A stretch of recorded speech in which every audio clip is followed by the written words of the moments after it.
विद्यार्थी मित्रों, प्रकरण 3 पूर्ण કર્યા બાદ આજથી આપણે હવે શરૂ કરીશું પ્રકરણ 4 રાસાયણિક બંધન અને આણ્વીય રચના। રાસાયણિક બંધન અને આણ્વીય રચનાની અંદર આપણે જોવાનું છે વિવિધ પ્રકારના જે સંયોજનો છે જે બંધથી જોડાયેલા છે, કયા બંધનથી જોડાયેલા છે તેના વિશે, આણ્વીય રચના કયા પ્રકારની હતી તે બધા અંગેની માહિતી જોવાની છે આ ચેપ્ટરની અંદર। હવે પહેલો પ્રશ્ન થાય કે જે આપણે દ્રવ્ય લીધેલું, જે દ્રવ્ય ઘટકનો પાયાનો એકમ કહીએ છીએ, તો આ જે દ્રવ્ય હતું એક કરતાં વધારે તત્વોથી બનેલું હોય છે અને તેની અંદર કહીએ તો આ દ્રવ્યો છે કોઈ ચોક્કસ રાસાયણિક સંયોજનથી જોડાયેલા હોય છે। આપણે કુદરતમાં જોઈએ તો ફક્ત આપણને ઉમદા વાયુઓ જે કહીએ અને અમુક ધાતુઓ કહીએ એ જ મુક્ત સ્વરૂપે મળી આવે છે। આના સિવાયના દરેકે દરેક જે તત્વો હતા, આના સિવાયના જે બધા જ તત્વો હતા આપણને સંયોજિત રૂપે મળતા હતા અને સંયોજિત રૂપે કહીએ તો આ જે પરમાણુ હશે એક ટાઈપે આ પરમાણુ સ્પીસીસ હશે અણુ સ્વરૂપે અસ્તિત્વ ધરાવી હતી, એટલે કે અણુ રૂપે આપણને આ વસ્તુ મળી આવતી હતી। પણ આ પરમાણુમાંથી અણુ બનવા માટે જે આકર્ષણ બળ જવાબદાર હતા, જે બંધન બળો જવાબદાર હતા, તેને આપણે ઓળખતા હતા રાસાયણિક બંધન તરીકે। તો એક જ શબ્દ લીટીમાં કેવું હોય કે રાસાયણિક બંધન એટલે શું, તો આપણે કહી શકશો કે જુદી જુદી રાસાયણિક સ્પીસીસમાં જુદા જુદા ઘટકોને એક સાથે જકડી રાખે છે તે આકર્ષણ બને। કારણ કે આપણે રાસાયણિક સંયોજનો જોઈએ છીએ તો આપણે ઘણા પ્રકારના રાસાયણિક જે સંયોજનો જોયા, તો આવા જે જુદા જુદા રાસાયણિક સંયોજનો હતા તો એવી જુદી જુદી રાસાયણિક સ્પીસીસ મતલબ થશે ઘટકો। તો આવી જુદી જુદી રાસાયણિક સ્પીસીસમાં જુદા જુદા જે ઘટકો હતા એને એક સાથે જકડી રાખે, જોડી રાખતું જે આકર્ષણ બળ હતું એ આકર્ષણ બળને કહેવામાં આવતું હતું રાસાયણિક બંધન। રાસાયણિક બંધનની અંદર ખાસ કહીએ એક પ્રકારના આકર્ષણ બળો હતા।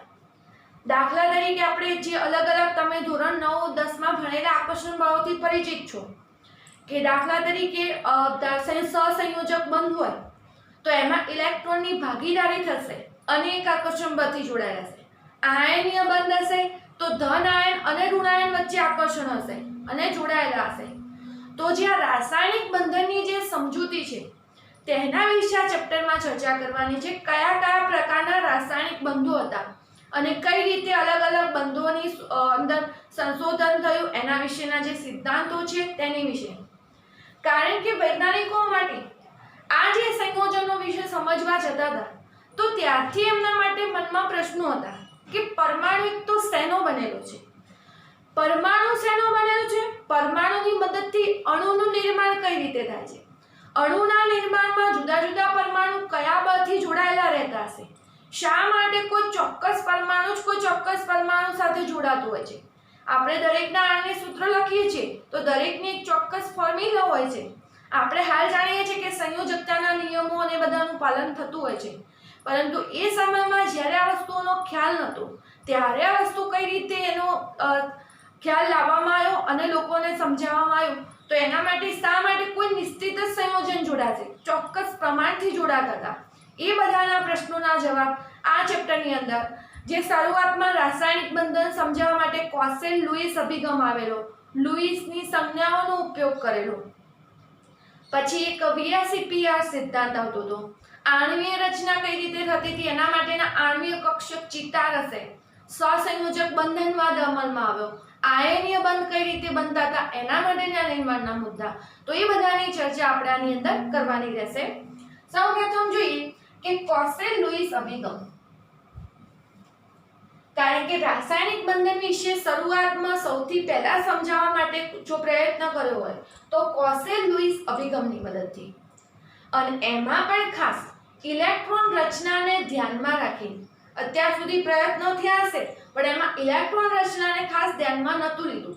અને આપણને ખ્યાલ છે કે ઇલેક્ટ્રોન રચના ખાસ મહત્વનો ગુણધર્મ છે પરમાણુમાં, તો ઇલેક્ટ્રોનના સંદર્ભમાં રાસાયણિક બંધની રચના સમજાવવા માટે ઘણા પ્રયત્નો થયા। ઇલેક્ટ્રોનની રચનાને ધ્યાનમાં લઈ અને જે રાસાયણિક બંધની રચના સમજાવવા માટે ઘણા વૈજ્ઞાનિકોએ પ્રયત્ન કર્યા, પરંતુ એમાં સૌપ્રથમ હતા કોસેલ અને લુઈસ। તો તો આ કોસેલ અને લુઈસ નામના જે વૈજ્ઞાનિકો હતા એ ઇલેક્ટ્રોનના સંદર્ભમાં જે કેવા રાસાયણિક બંધનની જે સમજૂતી હતી એ સૌપ્રથમ સરળતાથી થોડી આપી શક્યા.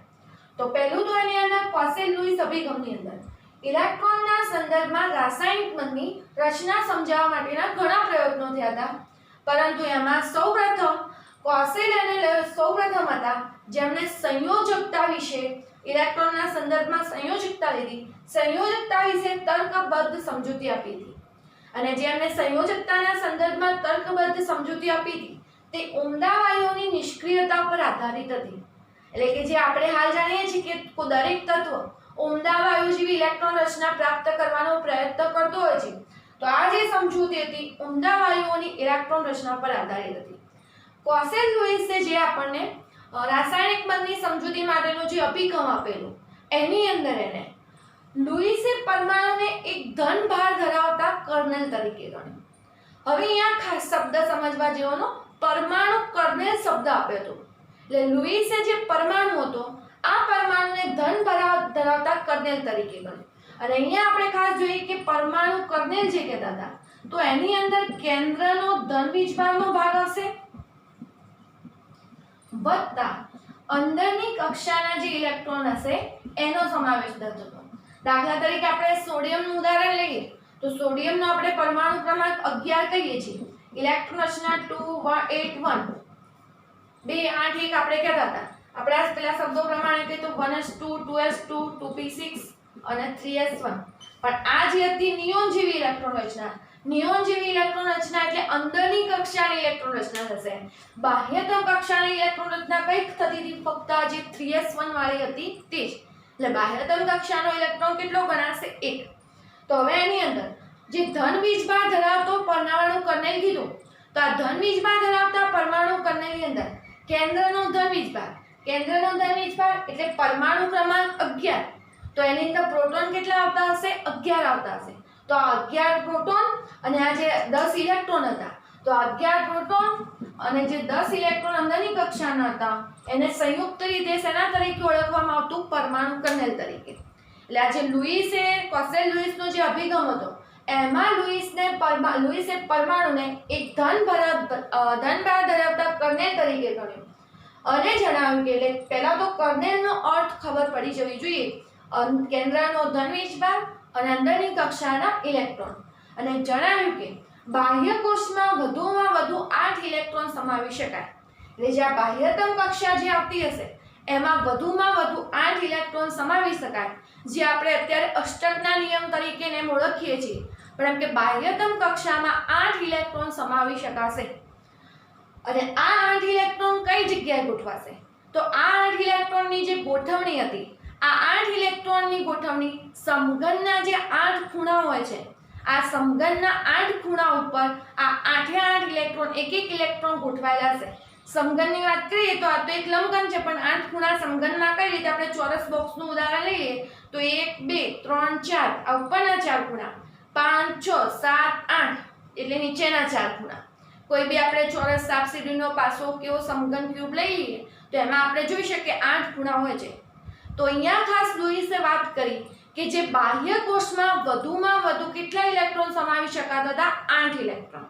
અને બાહ્ય કોષમાં સમાવી શકાતા જે 8 ઇલેક્ટ્રોન હતા એ પણ ગોઠવાના હતા સમઘનના 8 ખૂણા ઉપર. એટલે 8 ખૂણા હોય ને 8 ખૂણા ઉપર જેવા બાહ્ય કોષમાં 1 ઇલેક્ટ્રોન હોય તો 1 ખૂણા ઉપર ગોઠવાય, 2 ઇલેક્ટ્રોન હોય તો 2 ખૂણા ઉપર, એવી રીતે સમઘનના ખૂણા ઉપર ગોઠવાશે.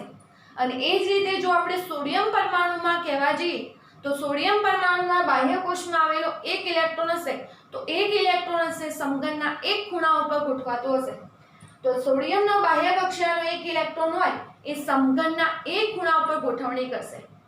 અને આ જ રીતે કોસેલ અને લુઈસે NaCl ની રચના સમજાવવાનો પ્રયત્ન કરેલો. NaCl ની રચનાની અંદર આપણે એની અંદર જાણીએ છીએ કે Na એક ઇલેક્ટ્રોન ગુમાવી અને Na+ બનાવતો હતો. આ એક ઇલેક્ટ્રોન હતો Cl સ્વીકારી લેતો અને શેનો આયન બનાવતો? Cl-. એટલે કે અહીંયા Na ના બાહ્ય કોષમાં જે સમઘનના ખૂણા ઉપર 1 ઇલેક્ટ્રોન હોય આ 1 ઇલેક્ટ્રોન એ Cl ને આપી દે તો Cl ની અંદર સમઘનના ખૂણા ઉપર 7 ઇલેક્ટ્રોન હતા તો 1 ઇલેક્ટ્રોન મેળવી લે અને શું બનાવતો? Cl-. અને આ જ રીતે આપણે કઈ આ ઇલેક્ટ્રોન મેળવી એટલે NH ની રચના થતી હતી Na+ અને Cl- ની રીતે. એટલે આ રીતે ક્વોસેલ અને લુઈસે NaCl નું બંધારણ કઈ રીતે હશે એ સમજાવવાનો પ્રયત્ન કર્યો. એને ચોક્કસ ક્વોસેલ લુઈસની અભિધારણાઓના મુદ્દા આપ્યા. ક્વોસેલ લુઈસની અભિધારણાના મુદ્દા જોઈએ એ પહેલા એને જે લુઈસ સંજ્ઞાનો ખાસ ઉપયોગ કરેલો એના વિશે આપણે હાલ થોડી માહિતી મેળવીશું.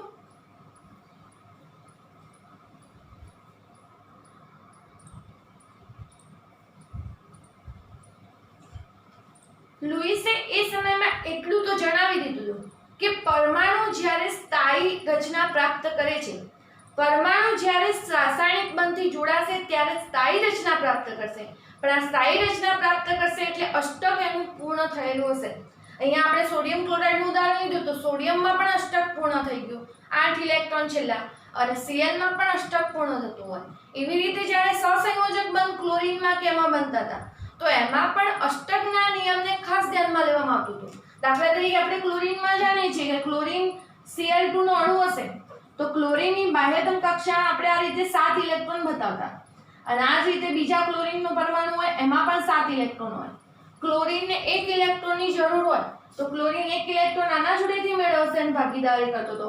આ ક્લોરીનનો પરમાણુ આના જોડેથી 1 ઇલેક્ટ્રોન મેળવીને ભાગીદારી કરે.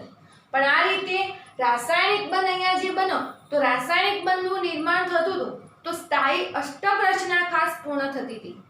તો આ વાત પણ ખાસ કે અત્યારે આપણે જે સહસંયોજક બંધની એની સમજૂતી આપો તે વસ્તુની સમજૂતી ક્વોસેલ લુઈસના અભિગમની અંદર પણ જોવા મળી હતી. હવે ક્વોસેલ લુઈસ અભિગમમાં ખાસ એક લુઈસ સંજ્ઞા રૂપે દર્શાવવામાં આવ્યું, અને આ લુઈસ સંજ્ઞા એ જ કે જે આપણે પરમાણુની અંદર આ જે રીતે ઇલેક્ટ્રોનને બિંદુ રૂપ દર્શાવીએ છીએ તે ખ્યાલ ખાસ લુઈસ સંજ્ઞામાં લુઈસે આપેલો કે જે પરમાણુના સંયોજકતા ઇલેક્ટ્રોન હશે એટલે કે બાહ્યતમ કક્ષામાં આવેલા ઇલેક્ટ્રોન તેને પરમાણુની સંજ્ઞાની આજુબાજુ જે આપણે કહીએ બિંદુ રૂપે ડોટ રૂપે દર્શાવવાની જે રીત હતી એ કહેવાતી હતી લુઈસ સંજ્ઞા નિરૂપણ રૂપે. દાખલા તરીકે આપણે વાત કરીએ લિથિયમની તો લિથિયમનો પરમાણુ ક્રમાંક હતો 3. એટલે હિલિયમ જેવી રચના આપણે 2 બાદ કરી દઈએ કેમ કે નિષ્ક્રિય વાયુ જેવી અંદરની કક્ષાની ઇલેક્ટ્રોન રચના તો 1 ઇલેક્ટ્રોન વધારાનું જે આપણે ઉપર નોંધો હતો એટલે કે લિથિયમમાં કહીએ તો આપણે 1s2 2s1 લખતા તો આ હિલિયમ જેવી રચના તો 2s1 તો સંયોજકતા ઇલેક્ટ્રોનની સંખ્યા 1. તો આ જે એક સંખ્યા હતી એ એના ઉપર બિંદુ રૂપે લખવામાં આવતી હતી. પછી વાત કરીએ બેરિલિયમ, આપણે ઇલેક્ટ્રોન રચના લખતા 1s2 2s2. આ 1s2 તો હિલિયમ જેવી રચના ગણવામાં નહીં આવે તો 2 ઇલેક્ટ્રોન, તો આ 2 ઇલેક્ટ્રોન આ રીતે બિંદુ રૂપે દર્શાવતા. પછી વાત આવશે બોરોન. બોરોનની અંદર વાત કરીશું તો ટોટલ 3 ઇલેક્ટ્રોન થશે. કેવી રીતે 1s2 2s2 હવે 2s2 ભરાઈ ગઈ 2p1 હિલિયમ જેવી નિષ્ક્રિય વાયુ જેવી તો રચના આટલી જ થશે તો 2s2 2p1 તો 3 ઇલેક્ટ્રોન તો 1 2 અને આ 3 ઇલેક્ટ્રોન બોરોનની આજુબાજુ સંયોજકતા ઇલેક્ટ્રોન દર્શાવતા હતા. એ જ રીતે કાર્બનની અંદર 1s2 2s2 2p2 total 4 electron એટલે 1 2 3 4 આ રીતે દર્શાવવામાં આવશે. કાર્બન પછી વાત આવશે nitrogen 7 number 1s2 2s2 2p3 આ ગણવાના નહીં એટલે 2p3 3 ને 2 5 1 2 3 4 અને હવે અહીંયા ડબલ લખશો 5. એ જ રીતે ઓક્સિજનમાં 1s2 2s2 2p4 total 6 electron 2 2 4 5 અને 6. એ રીતે વાત આવશે ફ્લોરિનની 1s2 2s2 2p5 એટલે 7 ઇલેક્ટ્રોન 2 2 4 2 6 1 7. અને એ જ રીતે આપણે આગળ નિયોનમાં પૂરેપૂરી કક્ષા ભરાયેલી હશે 1s2 2s2 2p6 8 ઇલેક્ટ્રોન હશે તો 2 2 4 અને આ રીતે 8. તો આ રીતે આપણે અષ્ટકના નિયમ પ્રમાણે જ્યારે ઇલેક્ટ્રોનને દર્શાવવા હોય ત્યારે પરમાણુની જે સંજ્ઞા હશે એ સંજ્ઞા લખ્યા પછી બાહ્યતમ કક્ષાના જે ઇલેક્ટ્રોન હતા બાહ્યતમ કક્ષાના ઇલેક્ટ્રોન એટલે કહેવાશે સંયોજકતા ઇલેક્ટ્રોન તો એનું આ રીતે બિંદુરૂપ નિરૂપણ કરવામાં આવ્યું જે લુઈસ સંજ્ઞા તરીકે ઓળખાશે. જેના વિશે હજી પણ ડિટેલમાં સંયોજનોની લુઈસ સંજ્ઞા વિશે પણ તમારે ભણવાનું આવશે.